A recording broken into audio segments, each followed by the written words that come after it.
తిరుమల కొండపైన కొన్ని వేల పుణ్యతీర్థాలు ఉన్నాయని శ్రీ వెంకటాచలమహిలో చెప్పబడింది. ఈ వేల పుణ్యతీర్థాల్లో ప్రముఖంగా 108 తీర్థాలు ఉన్నాయి. వాటిలో ముఖ్యంగా చెప్పబడింది నాగతీర్థం.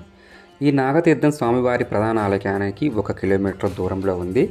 ఇది మనం వరాహ గెస్ట్ హౌస్ ఎదురుగా ఉన్న దారి నుంచి వెళ్ళాలి. ఈ నాగతీర్థానికి ఈ తీర్థానికి వెళ్ళటానికి ఎటువంటి వాహనాలు వెళ్ళవు, నడిచి మాత్రమే వెళ్ళాలి.